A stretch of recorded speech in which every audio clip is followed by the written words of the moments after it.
Alright, mechanical principles. Series of like real basic constructs here. Start with your tool in the right location. Put a little crack in there, get a mark. Once you got that mark, always return back to that position. You don't want to get in too deep and too heavy at the beginning, because if you are in the wrong place and you do need to relocate it slightly, you won't be able to do turn because you've got a big stinking mark that you've got to deal with. Once you're in that mark, make one strike, have a look, make sure you're going good, because invariably what happens is you're going to get bounced.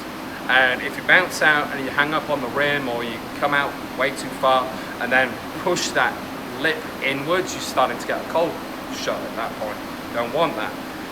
Take your time with it. If you have to, it's something I did at the beginning when I was starting to really get into doing chasing work and that kind of stuff, is drop my hammer down by my side, so I actually have to reset it really aggressively each time. So you strike, reset, strike, reset. Drive down, wait until you hit the bottom. When you hit the bottom, just give it a few more whacks, it's going to pop you out. What happens, even if you have that thing, you go back for a reheat, you get that thing raging hot, it's still going to pop you out pretty quickly. Make sure your slug is cold before flipping it over, or certainly into the low red range before you can shear out on the back. Do not try and shear out in yellow, it's not going to work, nor in orange. Yeah, and then just clear that slug. Make sure that those strikes are crisp and bright. You want them to dissipate their energy fast and efficiently. If you've got a sluggish strike, change your hammer.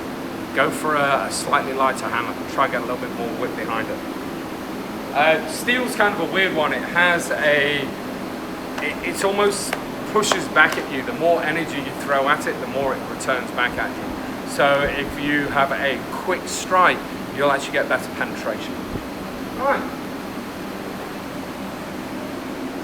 For a change-up, I have a square tip punch, and I'm going to do this one on the diamond.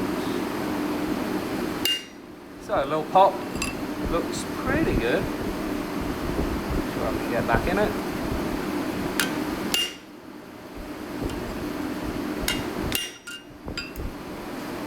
Pull off your tool regularly. You do not want to blow out the temper on your tool and have it mushroom on the tip, because then you get the tool stuck in the hole.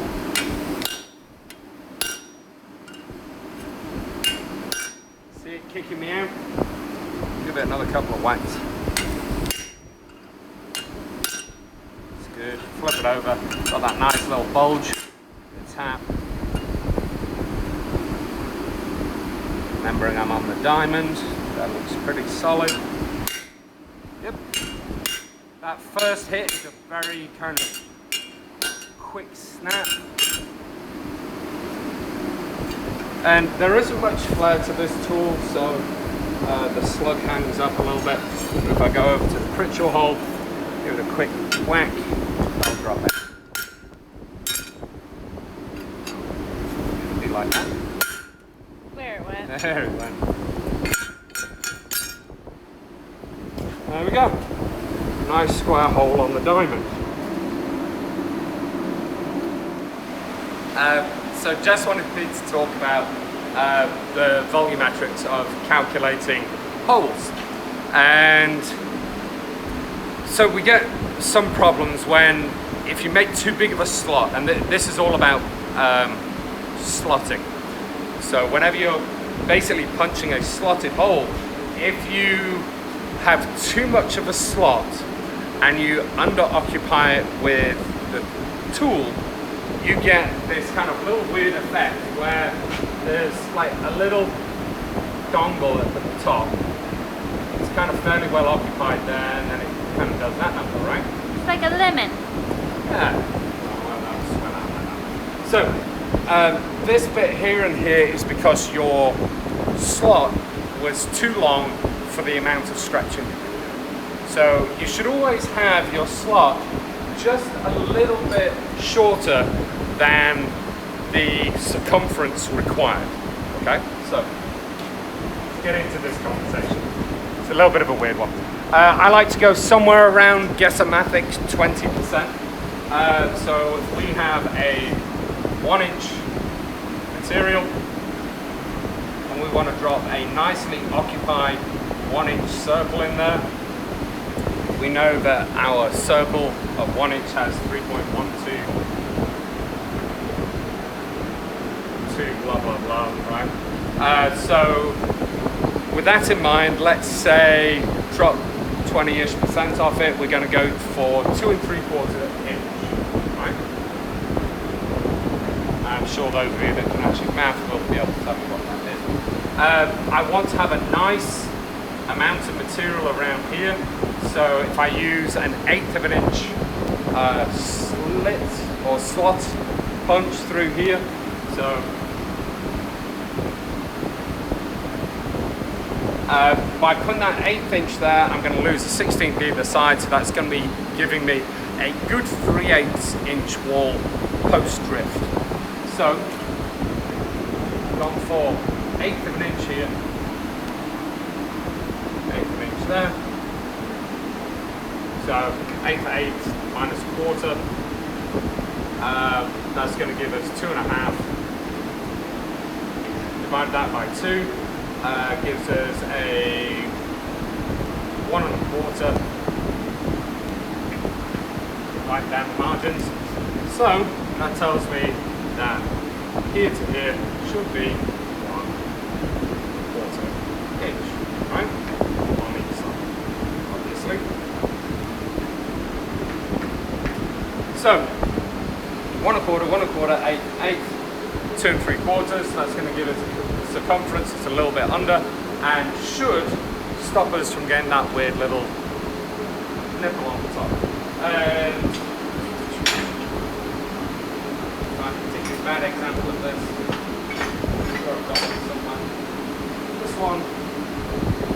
This one shows a little bit. So you see, there's like that little peak up there. So this is one of the hammer experiments that I was doing when calculating the drifts and slotters and all that kind of stuff. So that right there is caused. And we're not necessarily talking about this triangular shape, but it's that little dongle coming into here. Yeah. It's ever so slightly underoccupied. Oh, that one you can see. Yeah. Really well. Right. That side. So that's what I'm talking about. It's not a big deal, but personally, I think it's just a little bit of a miscalculation in your circumference.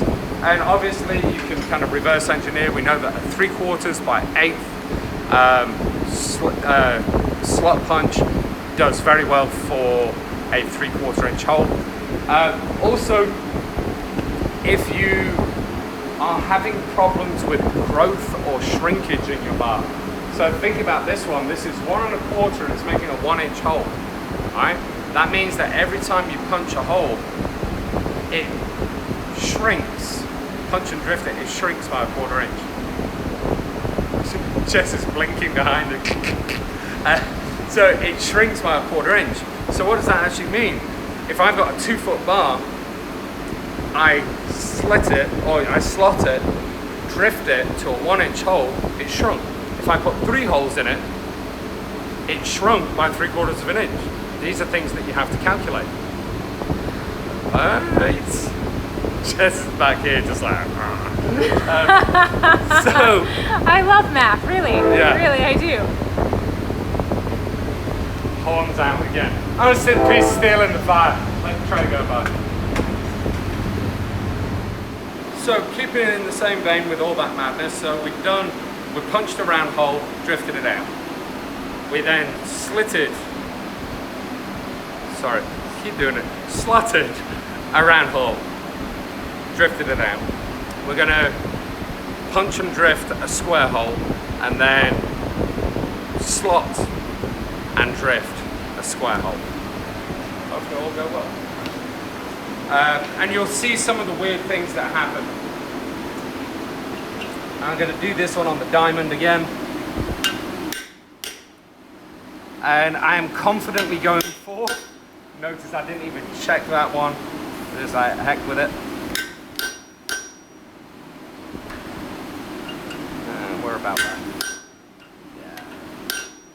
nice dark slug. And from the back side, walk it into the right place. That looks about right. Point. Lovely. And my slug's still hung up in there because this was one of my early punches that didn't have the aggressive angle on it. So you're going to get some really fun stuff happening. Join the drifting of this. Because the tool, also notice that this goes into octagonal up at the top end, so I'm only going to drift out to about the top of the shafts. But this is a square hole on the diamond, which means that it is pushing this way and this way, this way and this way. This cannot move, right? It basically stays where it is. So it's going to kind of try and tear upwards. This is where most of our stretch is going to be. So these are actually almost going to tear out. That's my prediction anyway. Whilst that's getting hot, I want to go and have a rummage in the drawer, see if I can find another drift.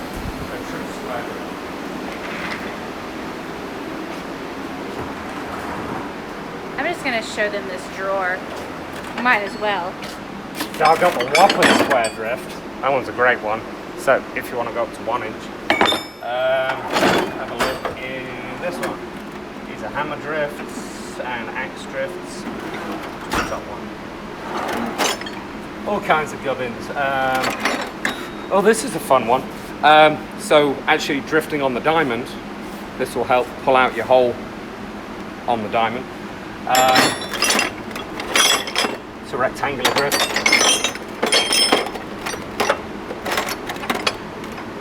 That's just a clearing drift, yeah, might work pretty well.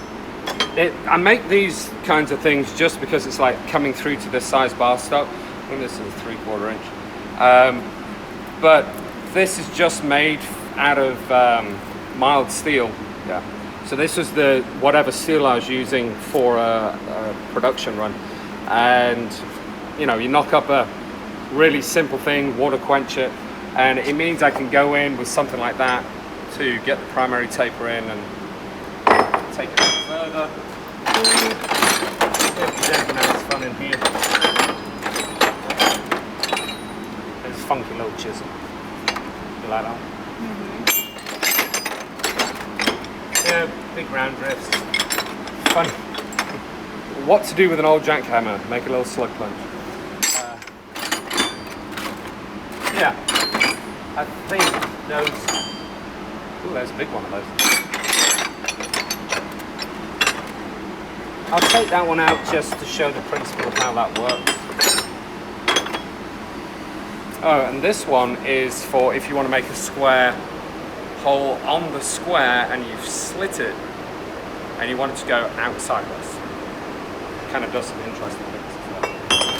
Alright, there we go. That's a big bucket of nonsense.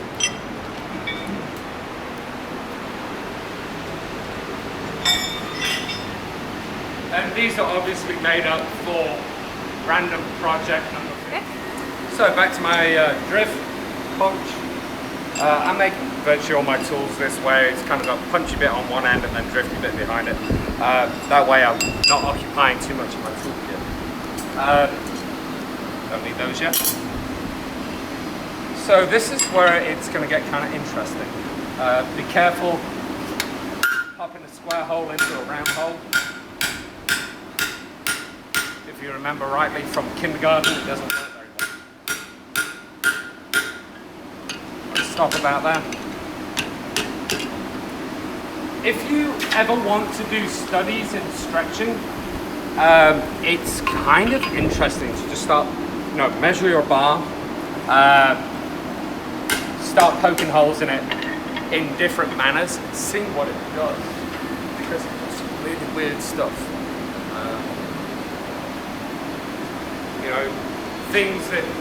Things will shrink, things will expand, some things that you think will do something don't do anything at all, they stay the same.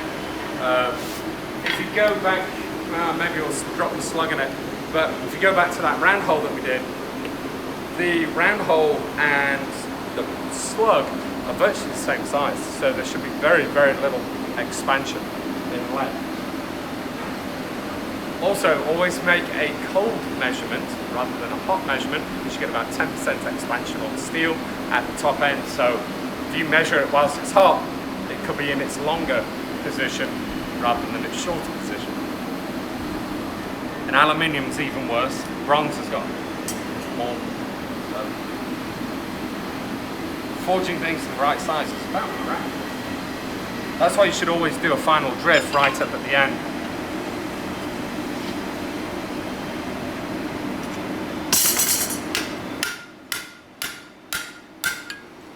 Moving on the hole so as to keep it supported. It's going pretty well.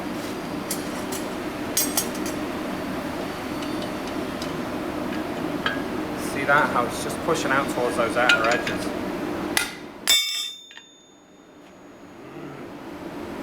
Interesting. And doing exactly what I expected it to. You can almost see, do any of you remember Hooke's law? It's kind of a fun one from physics. You get a piece of wire, you hang it, and you put a weight on it, and it stretches, and then you release it, and it goes back to length. Then you do it again, it goes back to length. But then it will reach a point where it actually narrows. You see that starting of the narrowing there? It's actually necking in, which means that the material is moving faster in this direction, than the material can flow around that corner, so you're getting essentially a cupping starting to form. So I'm going to take that a little bit further. That is starting to get into the worlds of failure, right? Because it starts necking in just before the failure point. See? All that stuff in school was a complete waste of time. You just have to realize where it's actually applicable.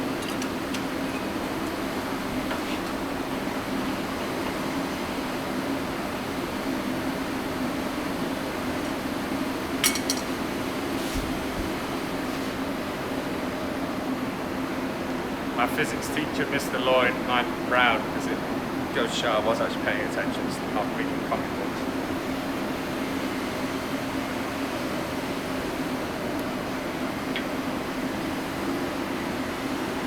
So go through a little bit more from the other side. Remember, I'm alternating so that I don't get excessive puckering. You're also going to get a little bit of upsetting on that inner edge, on the square especially. So it's going to be thickening up. Just over here, go, what's going on? No, I was just thinking it has to. Yeah. Because where else would it go? Crazy town. Alright, so we can get this to get particularly weird. There we go. Oh, yeah. I'm going to stop that right there. I think that is sufficient. Also, I'm about to head into the octagonalized section. Look at that. Isn't that cool? It's got that beautiful bit of necking there. It's got a little bit of thickening on that internal edge. Looks pretty cool. And a little bit of swell, but not much. Did I or did I not start to see a little... Oh no, it's the... Is it the upsetting or the drag is starting to tear a little bit? Yeah. There's a little bit of a tear forming there, and it might tear. You know, that's kind of the nature of it. I was drifting with a sharp corner drift. You know, if you don't want to have tear out on a square, especially or cracking to start forming on a square, you might want to knock in the corners first until you run the final drift through. And another thing that I've done before is I've drifted to about 90% and then run a broach through it. So a kind of like a key broach, which will allow you to cut truly two-dimensional size. So you drop basically an arbor broach into the hole, run the broach down with a press, and it will make that hole pristinely accurate. But make sure you anneal your material so when you're done forging with it, get it back up to cherry red or so, and allowed to room temperature. Otherwise you'll have problems. Alright, so that was that one. I'm going to drop a slit. No, a slot. You're getting those two mixed up today. Slitting's for next month. So, slitting, slotting, just a little conversation about that. Slitting is done with a chisel. Slotting is done with a punch. So it has a flat bottom on it. You could do all of this with a slitter. So basically a little straight chisel. And you would get similar results. I prefer a slot rather than a slit. They seem to be a little bit more stable going through longer distances because the slitter is a cutting edge. You can get migration, or it's more prone to migration in the hole if your cut on your chisel edge is uneven. So even like an iota of a degree change will actually cause it to drift one way or the other. You know, you could use a diamond style tip on your slitter. Yeah, there's a lot of different ways of approaching the same problem. All I can say is play with it, see what works for you. If you like a diamond tip slitter, awesome. I've used them, they are pretty cool, that they do fatigue quite quickly. Slotting punches do fatigue also. You lose the corners and they just start becoming round bottoms. So, I don't know. I think Yuri Hoffy had it right because Yuri Hoffy made his punch out of carbide, or had his punch made out of carbide, which is, so he had a tungsten carbide punch, which weirdly, like just around about the time of his 80th birthday, before he started getting really sick, broke. Dun, dun, dun. Anyway, that's the thing. After doing thousands and thousands of pounds. All right. Come in, move down a little bit, see if we can get that vaguely centered. That's about right. Ooh, that's got a cock eye to it. There we go. And I haven't done the math on this, but I suppose I could.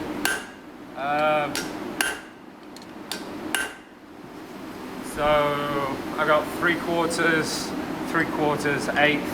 That gives me 2 inches and what's that? 5/8 hole. Right, so it's 10/8, 28. Yeah, that might be all right. It's a little over. I'm mumbling again, aren't I? Yep. It's a very Bob Ross moment there. Bob Ross. Beautiful little trees. Bob Ross wouldn't do that to his camera person, no. No. Come on. He would throw it. There we go.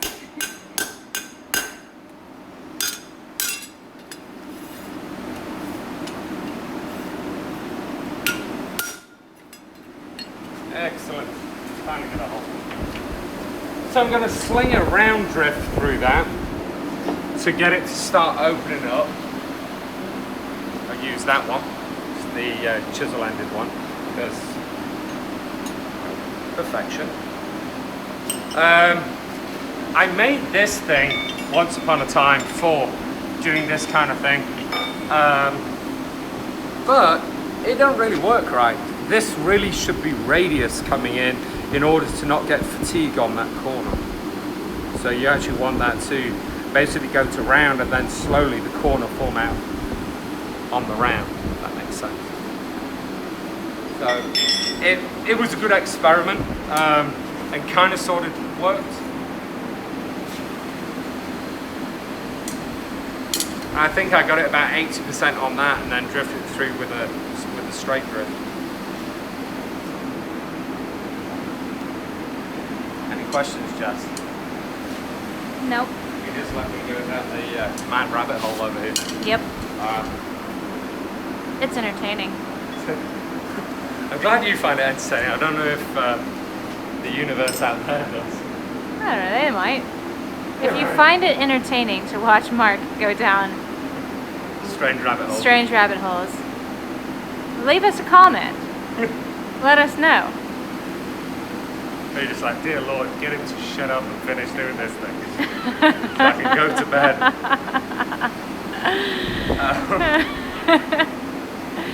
That's the problem with these videos. Sometimes they're long, but there are gems, diamonds interspersed throughout. With complete madness. If you look at the end of here, those of you who've taken a bottle opener class with us will recognize this. That we pre-drill a 3/8 hole for you for drifting out, and you'll find that when you stretch out your holes, you get sub 1/8 inch because of material loss. But you know, it does make it a little easier if you need to put a pilot hole in there. Also, if you're doing hammers, it's kind of a handy little thing to do. Pilot hole, pilot hole. Generally, you know, you're going 1 inch external. 1 inch external there. So I usually go in the 1/4 inch. So that will give you 3/4 in between. Right? And then slot it out with a 1 by 1/4. Will you draw them Punch. the shape of that punch? Yeah, so this punch over here, we do a fun little thing with it. It's kind of like that, has a little bit of draft to it. And I put a ever so slight cup in it, usually on a 4-inch wheel, so it's about 4-inch radius. But with a little flat here and here, so that when you drop it on, it actually drops into those little holes, and it'll carry down the pre-drill. And we found that that was very beneficial for the students to try and get good, accurate slugs. The only problem is you get more material loss. If you do a straight 1/4 inch slug, you're only going to lose, you know, 1/4 ounce, something like that, maybe even less. Where with that technique, you're going to lose close to 1.5 ounces. Anyway, enough gibbering.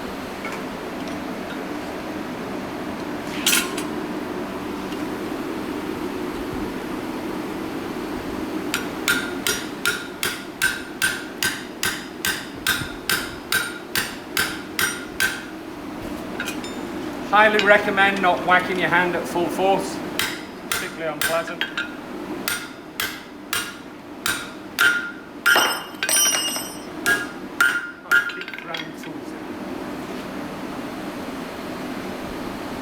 So now when I come in on my diamond, I have to be quite particular about the placement of my tool, making sure that I am keying it in. It's the same way as, a little bit of blue up my nose. It's the same way as when you're coming in with a eye drift or an axe drift or something like that, and you've kind of got a generic hole in there, and you know, if you've got a semi-ovoid hole, it's kind of like that, and you're coming in with an axe drift which has got a peak in it, and you stick it in there like that, you are eternally going to have a jaunty hole. So however you orient that thing, make sure it's oriented well. So I want to come in, make sure that my squares are horizontal to each other. So if I get a little turn to it, it will carry that way. Pull off my tools, don't put myself in any surprises.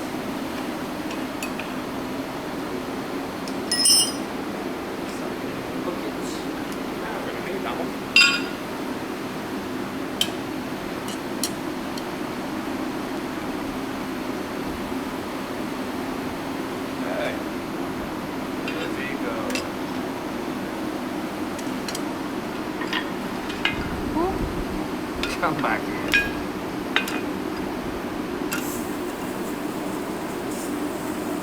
That looks fair. Seem to have good volume top and bottom. There we go. Moving it backwards and forwards, making sure I've got support. That'll do. Flip it over.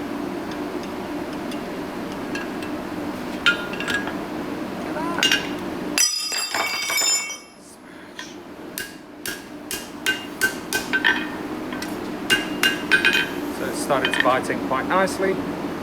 Take it from the other side now. Already you can see how much more material it has around the outside. It's really handy.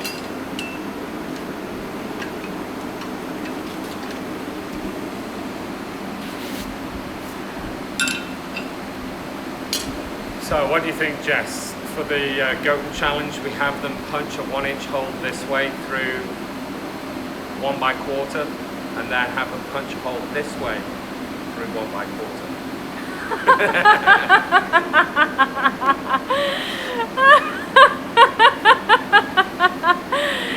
Yes. But I want to see you do it first. No, I'm just going to put it out there. I mean, theoretically. Theoretically, a lot of things can happen.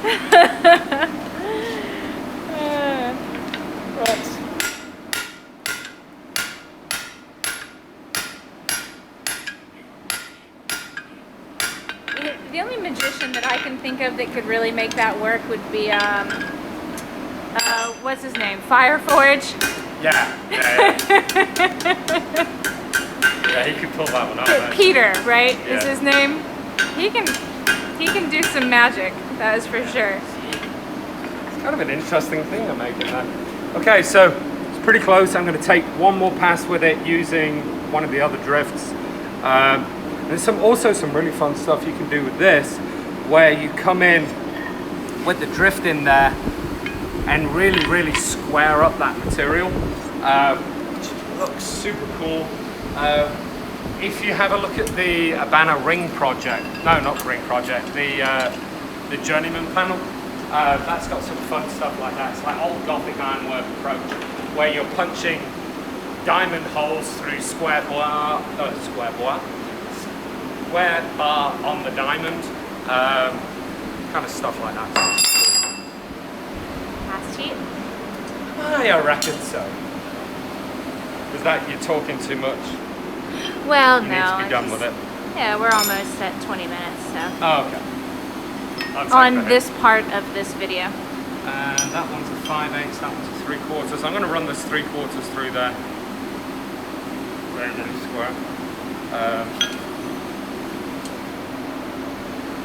Just to square it out.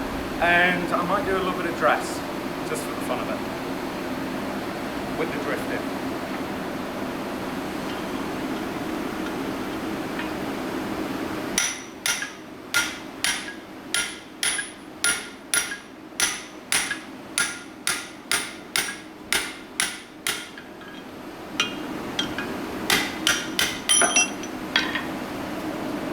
Sorry, I lied. I'm taking another one.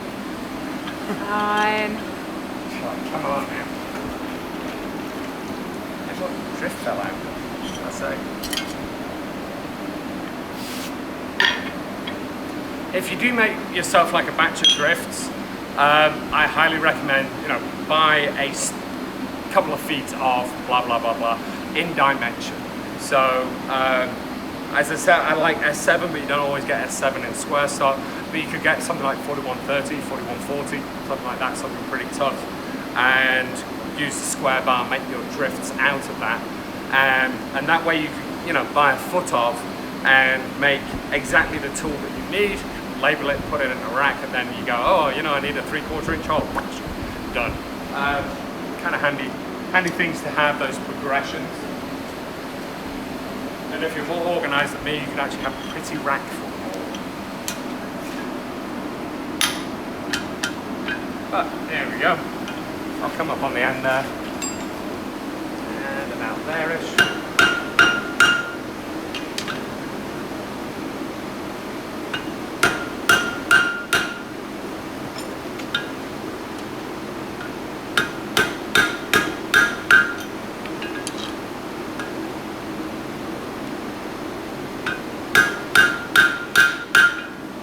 Hey, you know what this reminds me of? What's that? It kind of reminds me of that one time that we made a trench knife. We should have made it with square finger holes. That would have been really comfortable. That would have been awesome. There you go. That's how you poke holes. I hope that was perfectly confusing and Look at that enlightening all hole at the same time. Those are great. But just a quickie, so you do get to see thickness wise on this. We're at 3/8. That's awesome. So, you know, does benefit. And then this one here, again 3/8-ish. Where that one down here is closer to 1/4. Nice. So, anyway, with all that there, it should give you a little bit of an insight into poking holes and how to keep material where you want it or not have material where you want it. So, funny little thing, just going to do this out of reason, but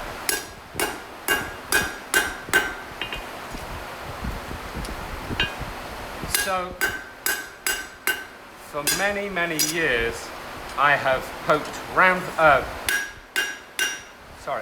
hammer-shaped eye holes in hammer-shaped material. And recently, I changed my methodology for whatever reason, and I have now gone to poking round holes, and they're just flattening a little bit on the side and then dropping the drift in. So that's another approach to doing an ovoid hole. Make a round hole, flatten it on the sides, problem solved. Anyway, go play.